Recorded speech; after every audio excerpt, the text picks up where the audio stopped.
నమస్తే ఫ్రెండ్స్, మిత్రులందరికీ happy republic day శుభాకాంక్షలు.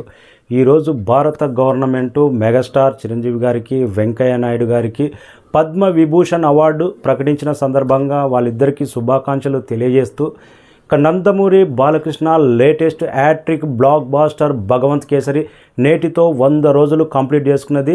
చిల్కలూరిపేట రామకృష్ణ థియేటర్లలో డైలీ 4 ఆటలతో 100 రోజులు ఆడి అరుదైన రికార్డు క్రియేట్ చేసింది. తెలుగు సినిమా ఇండస్ట్రీలో వరుసగా 3 మూవీస్ డిజిటల్లో 100 రోజులు ఆడిన చరిత్ర ఎవరికి లేదు. One and only Balakrishna. ఈ ట్రాక్ రికార్డ్ అనేది కొనసాగుతూనే ఉంది. అఖండ కానీ, వీరసింహారెడ్డి కానీ, భగవంత్ కేసరి కానీ, అఖండ డైరెక్ట్గా 4 సెంటర్లలో 100 రోజులు ఆడింది. వీరసింహారెడ్డి డైరెక్ట్ 3 సెంటర్లలో 100 రోజులు ఆడింది. Latest blockbuster Bhagavanth Kesari చిల్కలూరిపేటలో 100 రోజులు ఆడింది. రామకృష్ణ థియేటర్లో, ఇదే థియేటర్లలో అఖండ దాదాపు 200 పైన రోజులు ఆడింది.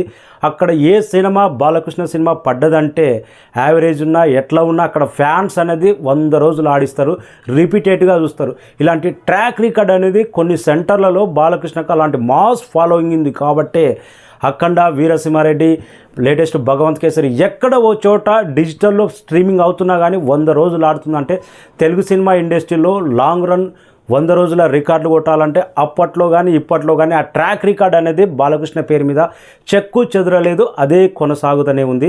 అదే భగవంత్ కేసరి కూడా 100 రోజులు కంప్లీట్ చేసుకున్నది. నందమూరి బాలకృష్ణకు పద్మశ్రీ అవార్డ్స్ కానీ, పద్మభూషణ్ అవార్డ్స్ కానీ కేంద్రం గవర్నమెంట్ ఎందుకు గుర్తించట్లేదు? ఎక్కడ లోపం జరుగుతుంది? నందమూరి బాలకృష్ణ కొన్ని వేల మందికి ప్రాణదానం చేస్తూనే ఉన్నాడు. బసవ తారకం క్యాన్సర్ హాస్పిటల్ ద్వారా ఎక్కడ లోపం జరుగుతుంది? సేవా రంగంలో టాప్లో ఉన్నాడు.